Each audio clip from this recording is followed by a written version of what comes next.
Today we're going to do a bonus project. I'm working on a piñata. It has some layers that need to dry. During the time that that's going to be drying, we have a new project. I'm going to take this cheese ball container and turn it into a little arts and crafts studio garbage can. I have a really good, I think it's a good idea for this. I want to turn it into a creature that walks around like an old tortoise and he collects the garbage. That's what we're gonna make. All right.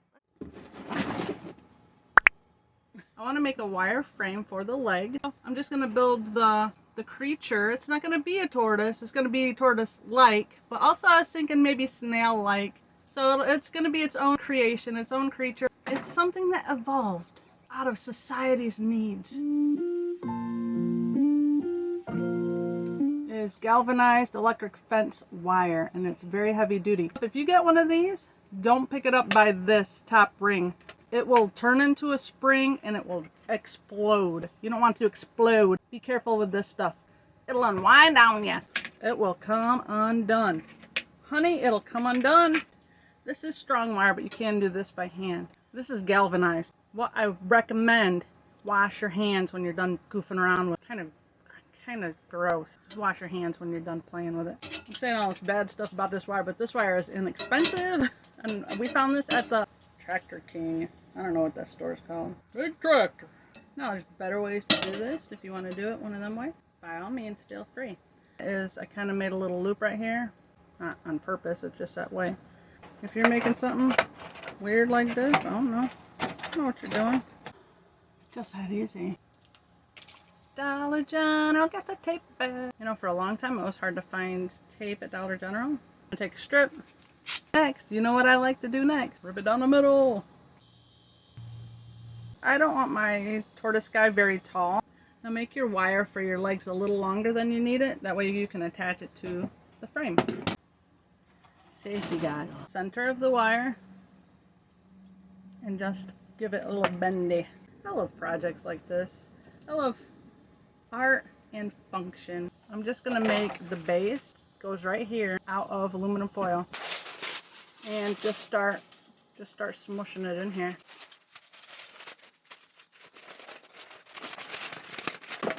This is so fun, you guys. I hope that you try something like this. I haven't decided if I want to keep these and use them as part of the structure, but I'm gonna cut them off because they're kind of dangerous. In a shocking turn of events, I've decided to leave two and start building the neck chest. So that way I can just add the wire onto this and build it up. I measured these legs and they're still uneven. So I'm gonna wrap these in aluminum foil. So do that for all the legs. And you can do around the feet too. If you ain't trying something like this, I gotta say why. Why? Because you can build anything with this technique. Why don't you check out Where the Gnomes Live, because she makes so many cool things with this technique. This is where I learned it from, was her. So thank you, Sharon. She's awesome. Go check her out.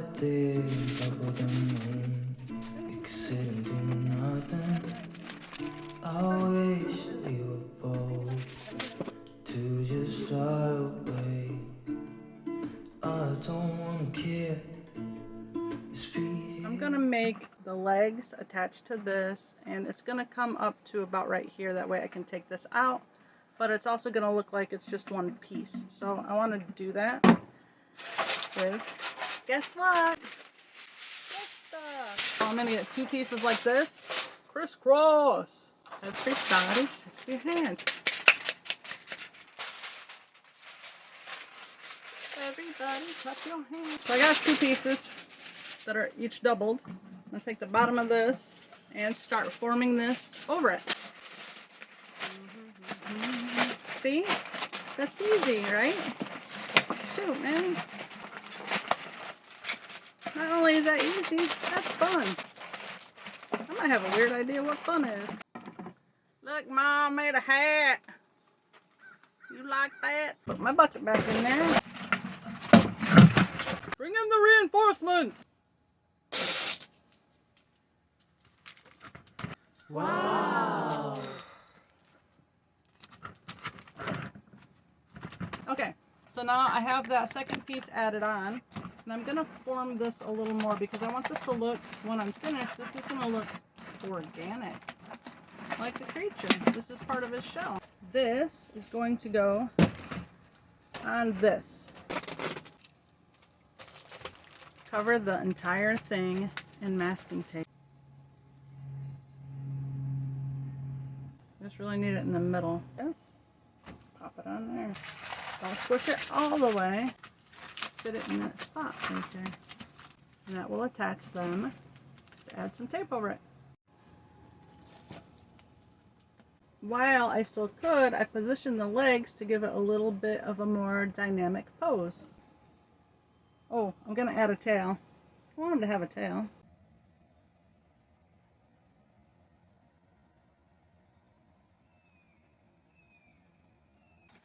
I've added foil and I'm working on the neck and the head. I think I'll have the head either come out this way or be more snail-like and have some little antennas, but I'm going to figure that out and I'm going to keep working with it. Just keep adding pieces of foil, and then when you get the desired shape, cover that in masking tape. All right.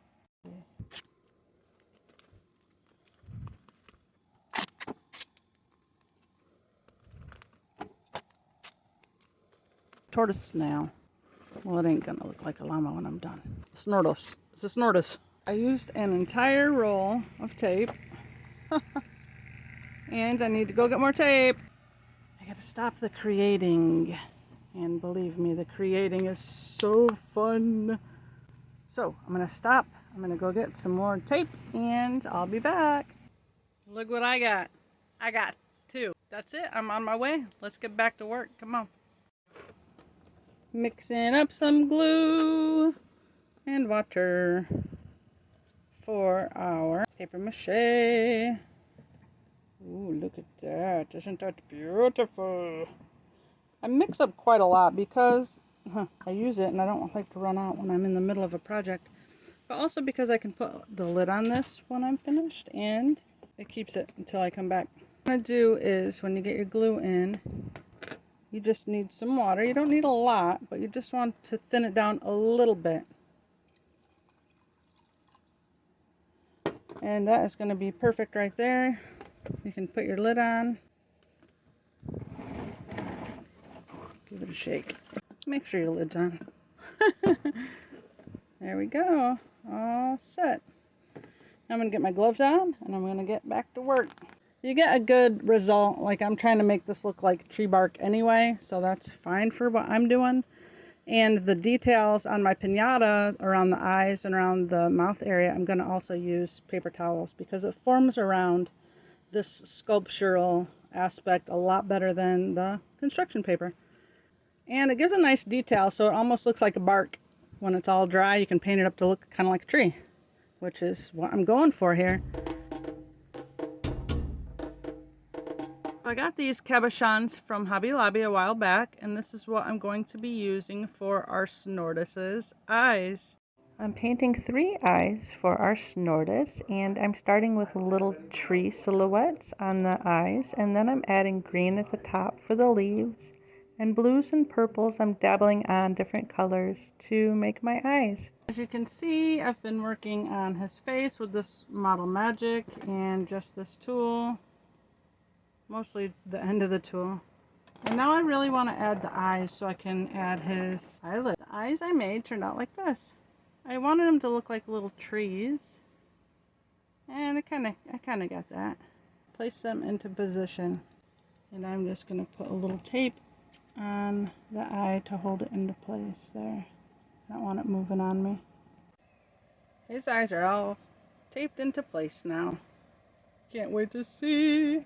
I think he's turning out really cool. I added some mushrooms over here with the Model Magic. Now I'm not using any water with this Model Magic because last time I did that it cracked really bad, and I'm hoping that it has minimal cracks. A little cracking on this bark-like tree surface that I'm trying to make is fine, but on the mushrooms I don't want a whole bunch of cracks. So I hope that it turns out because he's so cool. I'm making mushrooms for the back of the Snortoise. And I have 3 made so far. I just wanted to show you really quickly because this video is getting very long.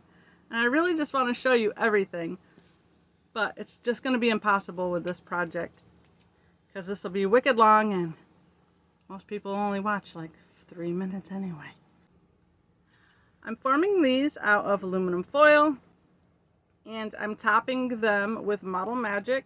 And I'm putting Model Magic down here where the gills are so I can sculpt the little gills. And that's it. I'm just going to let them air dry and place them in various places on our Snortoise. I'll be back. Actually, I'm still here. I'm not. You know, filming is weird. I got my Snortoise here upside down. I just did his feet. And there's my helper. There's my helper right there. Buddy. Hallelujah. Thank you for the sun because the sky is almost dry. And I just worked on him today. Oh, thank you, Lord.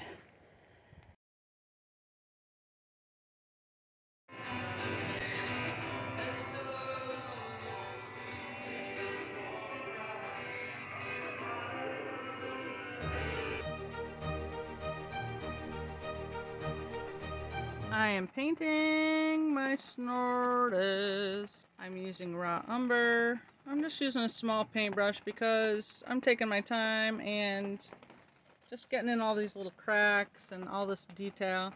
Oh wait, you want to see me paint? I know you'd love to see me paint, right? Booyah.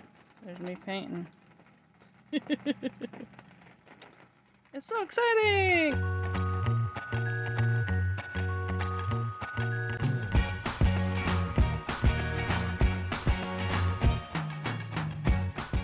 Alright, well I'm working on the paint job of our Snortoise, our trash strider. And there's so much to do, there's so much to paint, but I'm just going to sneak up on it. That's what my dad used to say. Sneak up on it, so I'm just doing a little at a time. Good morning. I'm adding my little mushrooms, and I've painted them all different colors. And I'm taking the aluminum foil that's on the bottom of those, putting on some tacky glue, and just putting them in place where I would like them.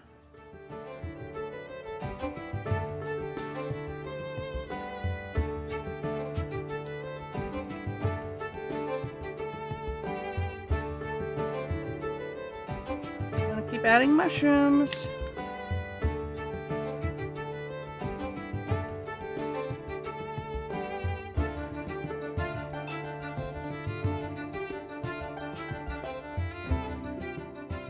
Now to bring out the details, I'm going to use some dry brushing. And all I have is some brown, and I'm using this cream color to mix together for the lighter color that I'm putting over this darker color. And what you do is you use a dry brush, you put paint on your brush, and then you dab it off on a paper towel, and what's left on the brush, you gently drag over the details and it brings them out. Some people really like this technique, some people this technique is hard for, but it just takes a little bit of practice. And if you apply too much paint, you can dab it off a little bit. So I'm just going over this whole thing with a little bit of dry brushing. Bring out some details. I'll be using some of these brownish, light brown colors, some gray colors, some greenish colors, because I want a variation. I don't want it to get boring. So I don't want it all one color.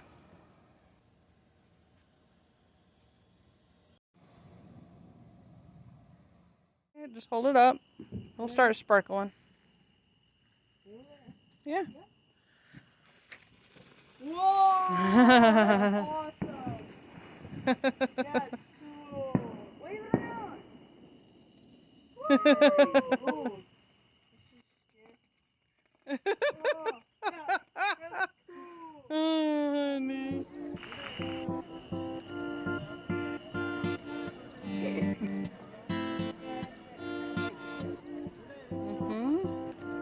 You are that guy.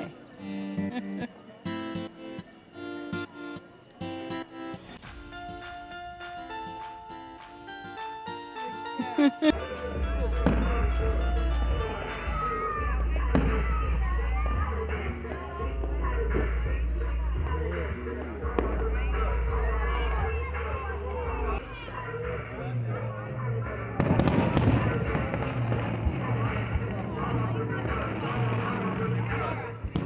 I'm just going to add some finishing touches. I'm just adding some of this tacky glue.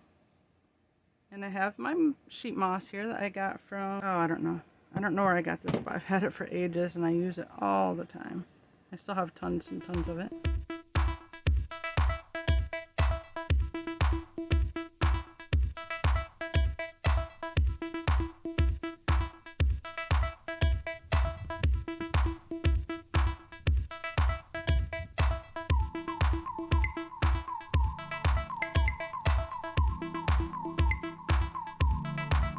So this is the end, and I hope that you enjoyed the creation that we made. I think he turned out really unique. He's definitely a one-of-a-kind creature. I can see some inspiration from Jim Henson and Brian Froud in there, and I've always loved that whimsical fantasy look, and I think that he truly embodies that. Alright buddy, it's time to pick up. You know what you gotta do. Oh my goodness, we use so many paper towels today too.